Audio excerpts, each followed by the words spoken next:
स्वागत है फ्रेंड्स आपका मेरे YouTube चैनल पे। आज हम बात करेंगे फ्री ट्रेड की। फ्री ट्रेड होता क्या है, ये काम कैसे करता है। बेसिकली फ्री ट्रेड हम उसे कहते हैं जिसमें गवर्नमेंट की पॉलिसीज़ की अब्सेंस होती है, यानी कि गवर्नमेंट की जो पॉलिसीज़ होती हैं वो हमें फ्री ट्रेड में देखने को नहीं मिलती। यानी कि गवर्नमेंट किसी भी तरह से कोई भी रेस्ट्रिक्शन नहीं लगाती है एक्सपोर्ट और इंपोर्ट में, तो इसे हम कहते हैं फ्री ट्रेड। अब हम एक डेफिनेशन जान लेते हैं, उससे हमें ज़्यादा क्लियर हो जाएगा। So basically free trade is the total absence of government policies, यानी कि गवर्नमेंट की कोई भी पॉलिसी यहाँ काम नहीं करती है फ्री ट्रेड में। Restricting the import and export of goods and services. आपने देखा होगा गवर्नमेंट जो है वो कई बारी कुछ कंपनीज को सब्सिडीज़ प्रोवाइड करवाती है, कई तरह के टैरिफ लगा देती है, बैरियर लगा देती है। तो वो जो होता है वो फ्री ट्रेड नहीं होता, वो प्रोटेक्शनिज्म की पॉलिसी होती है कि सरकार जो है वो अपनी कंपनी को बचाने की कोशिश कर रही है, अपने देश की कंपनियों को, और जो दूसरे देश की कंपनीज है उनके ऊपर भारी टैक्स लगा के कंपटीशन को एलिमिनेट कर रही है, यानी कि कंपटीशन को ख़त्म कर रही है अपनी कंपनीज को बचाने के लिए। So the opposite of free trade, अगर हम फ्री ट्रेड के ऑपोजिशन की बात करें तो जैसे मैंने आपको कहा protectionism, a highly restrictive trade policy intended to eliminate competition from other countries. अब आपको लगता होगा कि प्रोटेक्शनिज्म की जो पॉलिसी है वो ख़राब है क्योंकि उसमें हमें कंपटीशन देखने को नहीं मिलता कंट्रीज़ के बीच में, लेकिन फ्री ट्रेड को भी हम सही नहीं कह सकते क्योंकि फ्री ट्रेड के भी कुछ अपने बहुत सारे नुकसान हैं और फ़ायदे हैं। तो उन सभी चीज़ों के बारे में हम डिस्कस करेंगे आगे। टुडे मोस्ट इंडस्ट्रियलाइज्ड नेशंस जैसे यूनाइटेड स्टेट्स ऑफ अमेरिका हो गया, चाइना हो गया, take part in hybrid free trade agreements. अभी आपके मन में एक क्वेश्चन आया होगा कि हाइब्रिड फ्री ट्रेड एग्रीमेंट क्या होता है। तो बेसिकली इसमें हमें फ्री ट्रेड तो देखने को मिलता ही मिलता है, लेकिन गवर्नमेंट की इसमें थोड़ी सी रेस्ट्रिक्शन भी होती है ताकि ट्रेड को बैलेंस किया जा सके और हर एक कंट्री को फ़ायदा पहुँचे। Negotiated multinational pacts which allow for but regulate tariff, quotas and other trade restrictions। तो आपने देखा होगा कि कुछ कंट्रीज़ को स्पेशल कोटा दिया जाता है, टैरिफ कम किए जाते हैं। तो बेसिकली ये हाइब्रिड फ्री ट्रेड में आता है। Free trade is largely theoretical policy under which the government impose absolutely no tariff. तो फ्री ट्रेड में गवर्नमेंट जो है वो किसी भी तरह का कोई टैरिफ नहीं लगाती है, कोई टैक्स नहीं लगाती है, ड्यूटीज़ नहीं लगती हैं इंपोर्ट्स के ऊपर, और किसी भी तरह का कोई कोटा नहीं दिया जाता है गवर्नमेंट की तरफ से। तो ये सारी चीज़ें आ जाती हैं फ्री ट्रेड में। अब हम बात करेंगे फ्री ट्रेड की थ्योरीज। तो बेसिकली दो प्रीडोमिनेंट फ्री ट्रेड थ्योरीज हैं। सबसे पहले हम बात करते हैं मर्केंटिलिज्म की। मर्केंटिलिज्म को हम नेगेटिव सेंस में भी देखते हैं क्योंकि ऐसा माना जाता है 18th-19th सेंचुरी में मर्केंटिलिज्म की पॉलिसी की वजह से कई सारे देश जो थे वो गुलाम बन गए थे, इंडिया भी उनमें से एक था। So mercantilism is the theory of maximizing revenue through exporting goods and services. इसमें कंट्री क्या करती है कि अपने आप को रिच बनाने के लिए अपनी कंट्री से इतना ज़्यादा एक्सपोर्ट करेगी और दूसरी कंट्री से इंपोर्ट कम करेगी। तो इससे क्या होता है, जो कंट्री ज़्यादा एक्सपोर्ट करती है उसके पास ज़्यादा रिवेन्यू होता है, वो ज़्यादा पावरफुल बनती है, और जिस कंट्री से इंपोर्ट वो कम करती है उस कंट्री को वो गुलाम बना लेती है। यानी कि एक्सपोर्ट जो है वो ज़्यादा हो जाता है इंपोर्ट से, जो कंट्री गुलाम बनाती है किसी दूसरी कंट्री को। तो ये सब हमें मर्केंटिलिज्म में देखने को मिलता है। इसका लेटेस्ट एग्जाम्पल हम लेते हैं जिससे हमें और भी ज़्यादा अंडरस्टैंडिंग होगी। अब इंडिया जो है, ब्रिटिश टाइम की मैं बात कर रहा हूँ, इंडिया जो है वो एक्सपोर्ट कम करता है, लेकिन जो ब्रिटिश है वो एक्सपोर्ट ज़्यादा करता है इंडिया में। इससे क्या हुआ कि इंडिया जो है वो डेफिसिट में चला गया, यानी कि घाटे में चला गया, और ब्रिटिश ने क्या किया, इंडिया को गुलाम बना लिया। तो ये सब चीज़ें मर्केंटिलिज्म में हुई थी। The goal of mercantilism is a favorable balance of trade in which the value of the goods a country exports exceeds the value of good its imports। तो डेफिनेशन से क्लियर होता है कि इसमें एक कंट्री ज़्यादा से ज़्यादा अपना प्रॉफिट मैक्सिमाइज करने की कोशिश करती है और इंपोर्ट को कम करती है, एक्सपोर्ट को ज़्यादा करती है। तो फ्री ट्रेड की ये सबसे पहली प्रीडोमिनेंट थ्योरी है। आगे चलते हैं। तो फ्री ट्रेड थ्योरी में जो मर्केंटिलिज्म है वो डोमिनेटेड था 16th एंड 18th सेंचुरीज में। Mercantilism often led to the colonial expansion and wars. मैंने आपको कहा था कि मर्केंटिलिज्म को ब्लेम किया जाता है कि इसकी वजह से कई सारे देश जो थे वो गुलाम बन गए थे, कॉलोनियल एक्सपेंशन हुआ था, कई सारे युद्ध भी हुए थे।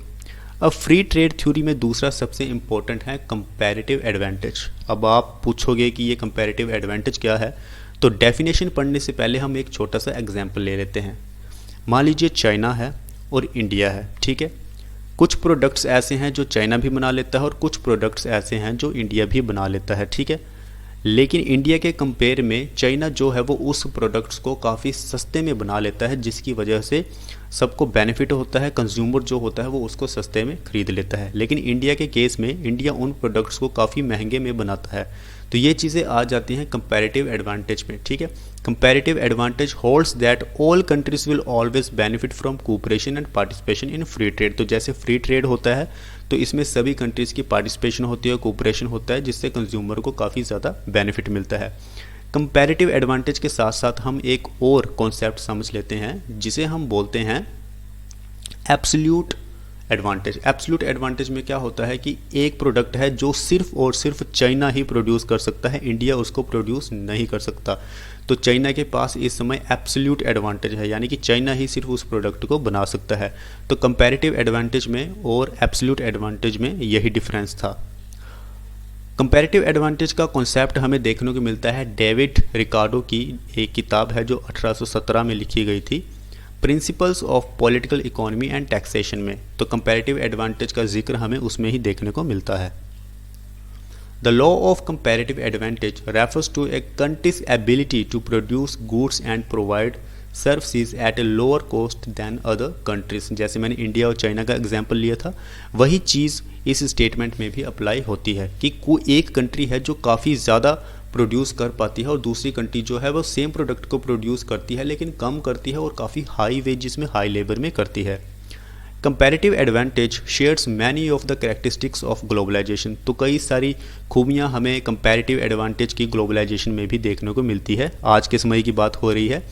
The theory that world wide openness in trade will improve the standard of living in all countries. Comparative advantage की वजह से जो लोगों का स्टैंडर्ड ऑफ लिविंग है वो भी इंक्रीज होता है। अब हम जान लेते हैं कि फ्री ट्रेड के क्या फ़ायदे हैं और क्या नुकसान है। सबसे पहले हम फ़ायदे की बात करेंगे। अगर फ्री ट्रेड हो, गवर्नमेंट की जो रेस्ट्रिक्शन है वो इंपोर्ट और एक्सपोर्ट में कम है, तो इससे इकोनॉमिक ग्रोथ हमें ज़्यादा देखने को मिलती है। कंज्यूमर्स को इसमें काफ़ी मदद मिलती है। कंज्यूमर देखते हैं कि कंपनीज़ के बीच में कंपटीशन हो रहा है, कुछ प्रोडक्ट्स हमें सस्ते में मिल रहे हैं, तो हर एक कंपनी क्या करती है कि अपने प्रोडक्ट्स को सस्ते में बनाने की कोशिश करती है, तो इससे कंज्यूमर को फ़ायदा होता है। Consumers tend to see lower prices because more products imported from countries with lower labor cost become available at the local level.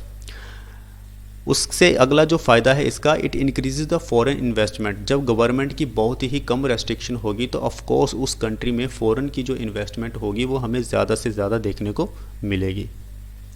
It reduces government spending. आपने देखा होगा कि कई बार सरकार क्या करती है कि अपनी कंपनीज़ को बचाने के लिए उनको सब्सिडीज़ देती है, टैरिफ कम लगाती है, तो इससे क्या होता है कि गवर्नमेंट की जो स्पेंडिंग है वो ज़्यादा हो जाती है। लेकिन फ्री ट्रेड के केस में गवर्नमेंट स्पेंडिंग नहीं होती, क्योंकि गवर्नमेंट किसी भी तरह से हिस्सा ही नहीं लेती एक्सपोर्ट और इंपोर्ट में। उससे अगला जो बेनिफिट है वो है इट एनकरेजेस टेक्नोलॉजी ट्रांसफ़र। तो जब गवर्नमेंट की बहुत ही कम रेस्ट्रिक्शन होती है तो कंपनीज़ के बीच में, कंट्रीज़ के बीच में हमें टेक्नोलॉजी ट्रांसफ़र भी देखने को मिलता है। अब हम बात करते हैं कि फ्री ट्रेड के नुकसान क्या क्या है। It causes the job loss through the outsourcing. मैंने आपको कहा था कि फ्री ट्रेड की वजह से जो कंज्यूमर होते हैं, जो प्रोडक्ट्स को खरीदते हैं, उनको बहुत फ़ायदा मिलता है, क्योंकि उन्हें सस्ते में सामान मिल जाता है। और हर एक कंपनी यही चाहती है कि हम ऐसा प्रोडक्ट बनाएं जो सस्ता हो, जिसे हर कोई अफोर्ड कर सके, ताकि हमारा प्रोडक्ट जो है वो ज़्यादा से ज़्यादा बिक सके। लेकिन इससे सबसे बड़ा नुकसान ये होता है कि जो प्रोडक्ट बनाया गया है उसके पीछे लेबर लगी है, तो लेबर वो इतनी सस्ती होती है जिससे कि लेबर को ही नुकसान होता है। और अगर लेबर हाई वेजेस का डिमांड करता है तो उसे कंपनी से बाहर निकाल दिया जाता है।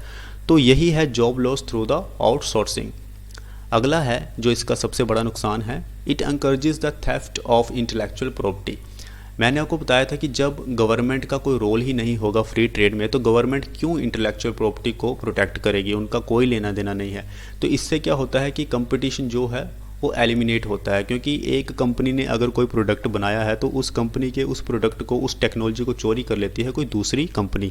तो ये एक बहुत बड़ा नुकसान है इसका। It allows for the poor working condition. अब गवर्नमेंट का कोई रोल नहीं है एक्सपोर्ट इंपोर्ट में, फ्री ट्रेड में, ठीक है। तो कंपनीज इस चीज़ का ध्यान नहीं रखती हैं कि हमें मेंटेनेंस रखनी है लेबर की, तो जो कंडीशंस होती हैं कंपनी में वो बहुत पुअर होती हैं। लोग जो हैं, बच्चे जो हैं, महिलाएं जो हैं, वो वहाँ अच्छे से काम नहीं कर पाती, जो कि उनके लिए हानिकारक होता है। It can harm the environment. उसके बाद आता है इट रिड्यूसेस द रिवेन्यू। तो रिवेन्यू भी कम होता है क्योंकि कंपनी सस्ते में सामान बनाने की कोशिश करती है, सस्ते में बेचने की कोशिश करती है, तो उनका जो रिवेन्यू होता है वो भी कम होता है। तो अब कंक्लूज़न में हम यही समझते हैं कि फ्री ट्रेड भी अच्छा नहीं है और गवर्नमेंट की अगर ज़्यादा रेस्ट्रिक्शन है तो वो भी अच्छी नहीं है। तो फ्री ट्रेड को भी हमें मिलाना है साथ में और गवर्नमेंट को भी हमें मिलाना है साथ में, तब हमारे पास बनता है हाइब्रिड ट्रेड, जो कि पूरी दुनिया के लिए अच्छा है, लोगों के स्टैंडर्ड ऑफ लिविंग के लिए अच्छा है, जिससे हमें काफ़ी ज़्यादा एडवांसमेंट मिलेगी। तो यही थी ओवरऑल कहानी फ्री ट्रेड की, कंपैरेटिव एडवांटेज की और एब्सोल्यूट एडवांटेज की। तो अगर आपको वीडियो अच्छी लगी हो तो प्लीज़ लाइक करें, शेयर करें, सब्सक्राइब करें। नोट्स के लिए आप टेलीग्राम चैनल ज्वाइन कर सकते हैं, फेसबुक पेज लाइक कर सकते हैं और इंस्टाग्राम में भी फॉलो कर सकते हैं। Thank you very much.